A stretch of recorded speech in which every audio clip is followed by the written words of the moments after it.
사랑하는 은혜와 진리 장로교회 교회 여러분, 어젯밤도 평안하셨습니까? 오늘도 우리가 살아가는 현실 속에서 오직 하나님만을 선택함으로 우리가 하나님의 자녀임을 세상에 보여주는 저와 여러분이 되시기를 주님의 이름으로 축원합니다. 오늘 새벽에 만나 본문은 출애굽기 33장 12절에서 23절입니다. 출애굽기 33장 12절에서 33절을 제가 읽어드리겠습니다.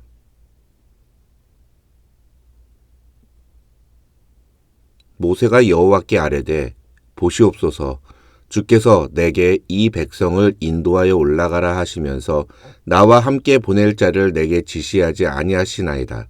주께서 전에 말씀하시기를 나는 이름으로도 너를 알고 너도 내 앞에 은총을 입었다 하셨사온즉 내가 참으로 주의 목전에 은총을 입었사오면 원하건대 주의 길을 내게 보이사 내게 주를 알리시고 나로 주의 목전에 은총을 입게 하시며 이 족속을 주의 백성으로 여기소서.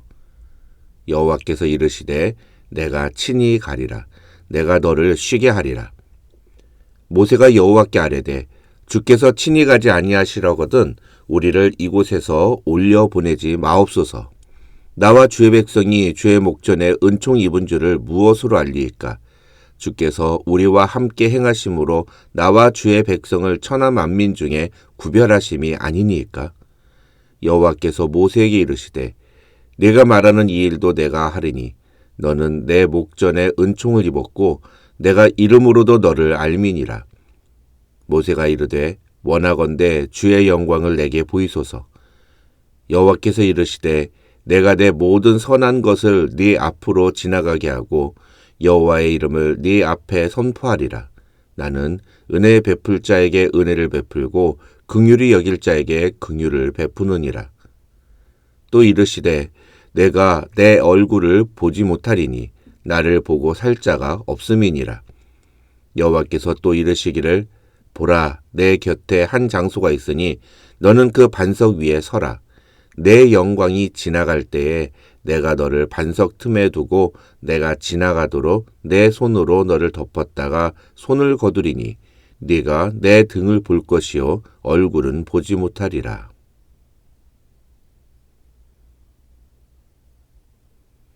금송아지를 만든 이스라엘 백성들에 대한 하나님의 실망감은 이루 말할 수 없는 것이었습니다. 아니, 하나님은 이스라엘 백성들을 진멸하시려고 하실 만큼 이스라엘 백성들에게 진노하셨습니다. 32장에서 모세가 첫 번째 기도를 통해 그런 하나님의 마음을 겨우 돌이키는 데는 성공했지만 이스라엘 백성들을 향한 하나님의 분노를 삭히는 데까지는 실패합니다. 지난주에 우리는 1절로 3절을 통해 하나님께서 분노하시면 어떤 모습을 보여주시는지를 살펴보았습니다. 쉽게 말하면 하나님은 이제 더 이상 이스라엘 백성들과 함께하지 않으시겠다고까지 선언하십니다. 이런 하나님의 선언에 이스라엘 백성들은 슬픔에 잠깁니다. 그리고 이런 이스라엘 백성들의 모습을 보신 하나님은 이스라엘 백성들에게 장신구를 떼어내라고 명령하십니다. 이 장신구를 떼어내라는 것은 너희가 믿고 의지하는 우상을 완전히 버리라는 의미였습니다. 금송아지 우상 사건을 겪은 모세는 하나님이 이스라엘 백성들과 함께 계심을 항상 인식하도록 돕기 위해서 모종의 조치가 필요하다는 것을 깨닫습니다. 그래서 하나님께서 만들라고 명령하신 성막을 만들기 전까지 이스라엘 백성들이 머물고 있는 진영 밖에다가 별도의 텐트를 치고 그 텐트를 회막이라 부릅니다. 그리고 거기서 모세가 하나님과 만나는 장면이 9절부터 11절에 나옵니다. 성경은 사람이 자기의 친구와 이야기함 같이 여호와께서는 모세와 대면하여 말씀하셨다고 표현합니다. 저는 이 11절을 읽을 때마다 모세가 정말 부럽고 저도 이런 은혜를 경험했으면 좋겠다는 마음을 가지게 됩니다. 하나님과 친구처럼 대면하여 대화한다면 얼마나 좋겠습니까? 저와 여러분도 이런 은혜를 경험하게 되기를 주님의 이름으로 축원합니다. 이제 오늘 본문에서 성경은 그렇게 하나님과 친구처럼 대화하는 모세가 하나님과 나눈 대화의 내용이 무엇인지를 우리에게 보여줍니다. 결론부터 말씀을 드리면 오늘 본문은 모세가 하나님께 드린 세 번째 기도인데 이 세 번째 기도의 내용을 한 문장으로 요약하면 내가 하나님께 은총을 받았다는 사실을 보여달라는 것입니다. 여러분이 이해하기 쉽게 설명을 드리면 12절에서 17절까지 모세가 이야기하는 내용은 하나님께서 이스라엘 백성들과 함께 가나안으로 가지 않으시면 아무런 의미가 없다는 것입니다. 하나님이 나와 함께 가지 않으시는데 내가 하나님께 은혜를 받았다는 것을 어떻게 알 수 있냐는 것입니다. 모세의 이 말에 하나님은 내가 친히 가리라고 말씀하십니다. 그런데 15절, 16절을 보시면 14절에서 하나님이 내가 친히 가리라고 말씀하셨는데도 모세는 또다시 똑같은 말을 되풀이합니다. 구약신학자들은 이런 모세의 모습을 하나님의 언약에 대한 간절함이라고 표현합니다. 모세가 이렇게 반복적으로 하나님께 확답을 구하는 것은 하나님의 약속이 불확실하기 때문이 아니라 오히려 그 반대로 이스라엘 백성들의 모습이 불확실하기 때문이라는 것입니다. 쉽게 말하면 이스라엘 백성들이 어떤 모습을 보인다 하더라도 하나님, 우리에게서 떠나시겠다는 말씀은 절대로 앞으로 하지 마세요. 우리를 버리지 말아주세요. 이런 간구를 모세가 드리고 있다는 것입니다. 또 한 가지 여기서 우리가 놓쳐서는 안 되는 것은 모세는 지금 하나님이 주시는 그 어떤 축복보다도 하나님 그 자체를 간절히 간구하고 있다는 것입니다. 다시 말해서 모세는 하나님께 축복해 달라고 기도하는 게 아니라 하나님과의 관계가 끊어지지 않게 해달라고 기도하고 있다는 것입니다. 그것이 자신과 이스라엘 백성들이 하나님께 은총을 입었다는 증거고 하나님이 이스라엘 백성들을 천하 만민 중에서 구별하여 선택하셨다는 증거라고 모세는 말합니다. 제가 자주 말씀드리지만 세상의 종교와 기독교의 가장 큰 차이는 나의 목적을 이루는 것과 하나님의 뜻을 이루는 것의 차이입니다. 세상 종교는 내가 중심입니다. 내가 만족하는 것, 내가 원하는 것을 이루는 것이 중요합니다. 세상에서 힘들고 어려운 문제가 있으면 종교의 힘을 빌어서 마음의 평안을 얻고 위로를 받으며 신의 축복을 기대하는 것이 세상의 종교입니다. 그러나 우리 기독교는 그런 종교가 아닙니다. 우리는 철저히 하나님이 중심이어야 합니다. 하나님의 뜻을 이루는 것이 그리스도인들의 삶의 목적이어야 하고 내가 만족하고 내가 기쁜 것보다도 하나님을 기쁘시게 하는 것이 더 중요한 것이 기독교입니다. 그런 신앙의 삶은 결코 인간의 의지나 노력이나 결단에 의해서 이루어지지 않습니다. 그것은 온전히 내 안에 그리스도께서 함께 계시고 내가 그리스도 안에 있을 때에만 가능한 것입니다. 다른 말로 이런 것을 성령 충만 혹은 성령의 인도하심을 따라 사는 삶이라고 말합니다. 예수님은 예수님의 제자들이 이런 삶을 살도록 하기 위해 보혜사 성령님을 보내주시겠다고 약속하셨습니다.